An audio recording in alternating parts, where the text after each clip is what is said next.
بھارت میں سیاسی عزائم کی تکمیل اور انتہا پسندی سے توجہ ہٹانے کے لیے ریاستی سرپرستی میں فالز فلیگ آپریشنز تاریخ کا سیاہ باب ہیں۔ پہلگام واقعے کے فوری بعد بھارتی خفیہ ایجنسی را کی لیک شدہ دستاویزات نے فالز فلیگ سازش کو بے نقاب کر دیا تھا۔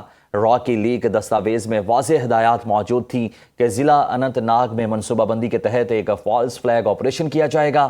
دستاویز میں واضح تھا کہ فالز فلیگ کے بعد منظم طور پر میڈیا کے ذریعے یہ بیانیہ ترتیب دیا جائے گا کہ غیر مسلموں پر حملہ کر دیا گیا ہے۔ را دستاویز کے مطابق سوشل میڈیا پر 200 سے زائد اکاؤنٹس کو متحرک کر کے پاکستان مخالف بیانیے میں شدت لائی جائے گی۔ فالز فلیگ کے 3 گھنٹوں کے اندر بھارتی میڈیا کی جانب سے پاکستان کو مورد الزام ٹھہرانے کی گمراہ کن مہم بھی اسی دستاویز کا حصہ تھی۔ دستاویز میں یہ بھی نمایاں تھا کہ اس فالز فلیگ کو بنیاد بنا کر عالمی برادری سے انسداد دہشت گردی میں تعاون کی اپیل کی جائے گی۔ لیک دستاویز نے پاکستان کے موقف کو مزید تقویت دی کہ پہلگام ایک فالز فلیگ آپریشن تھا جو بھارتی ریاستی سرپرستی میں جاری پرانی پلے بک کا تسلسل ہے۔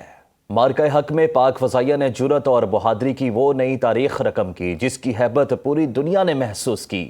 مارکہ حق سے قبل پاک فضائیہ کی 3 روزہ بھرپور جنگی مشقوں ضرب حیدری کا آغاز کیا۔ ان مشقوں کا مقصد پاک فضائیہ کی آپریشنل تیاریوں کو حتمی شکل دینا اور کسی بھی ممکنہ بھارتی جارحیت کا منہ توڑ جواب دینا تھا۔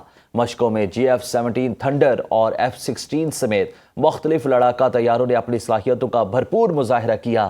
بدلتی ہوئی سیکیورٹی صورتحال کے پیش نظر پاک فضائیہ نے آپریشنل ایئر بیسز کو فعال کیا۔ جنگی طیاروں کی تعیناتی کا مقصد مسلح فوج کو لاجسٹک سپورٹ فراہم کرنا اور بھارت کو ممکنہ مہم جوئی کے سنگین نتائج سے خبردار کرنا تھا۔ مارکہ حق میں پاک فضائیہ نے ثابت کیا کہ وہ رافیل جیسے کسی بھی جدید طیارے کو تباہ کرنے کی بھرپور صلاحیت رکھتی ہے۔ دفاعی ماہرین کے مطابق پہلگام فالز فلیگ کے بعد پاک فضائیہ نے مشقوں اور اسٹریٹجک حکمت عملی سے دشمن پر واضح کر دیا تھا کہ پاکستان کی فضائی حدود کا دفاع ناقابل تسخیر ہے۔ پنجاب بھر میں دفعہ 144 کے نفاذ میں توسیع، صوبے بھر میں کھلی فضا میں ڈرون اڑانے پر مکمل پابندی برقرار۔ محکمہ داخلہ نے دفعہ 144 کے تحت آؤٹ ڈور ڈرون اڑانے پر عائد پابندی میں 30 روز کی توسیع کر دی۔ حکومت پنجاب نے سیکیورٹی خدشات کے پیش نظر ڈرون کے استعمال پر پابندی عائد کی ہے۔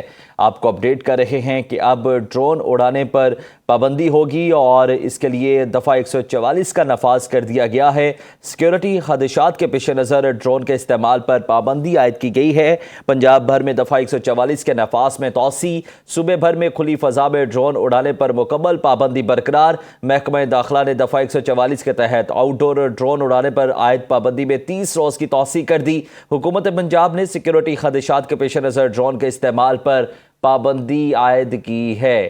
اب سے ڈرون اڑانے پر پابندی ہوگی اور پنجاب بھر میں دفعہ 144 کا نفاذ کر دیا گیا ہے اور اس میں توسیع بھی کی گئی ہے۔ صوبے بھر میں کھلی فضا میں ڈرون اڑانے پر مکمل پابندی برقرار ہے۔ محکمہ داخلہ نے دفعہ 144 کے تحت آؤٹ ڈور ڈرون اڑانے پر عائد پابندی میں 30 روز کی توسیع کر دی ہے۔ حکومت پنجاب نے سیکیورٹی خدشات کے پیش نظر ڈرون کے استعمال پر پابندی عائد کی ہے۔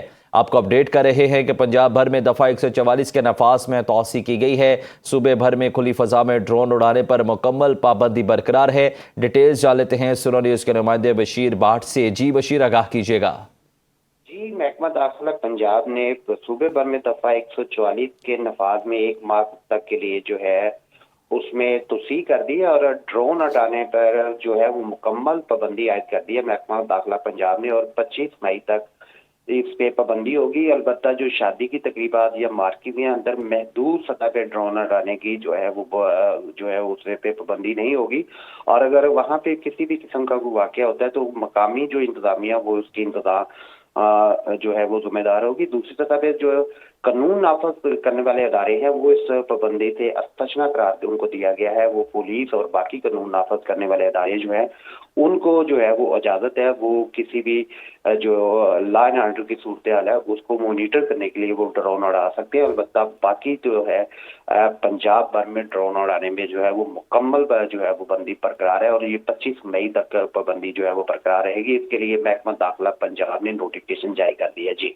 25 مئی تک یہ پابندی برقرار رہے گی۔ بہت شکریہ بشیر بھاٹ، آپ نے تفصیلاً آگاہ کیا۔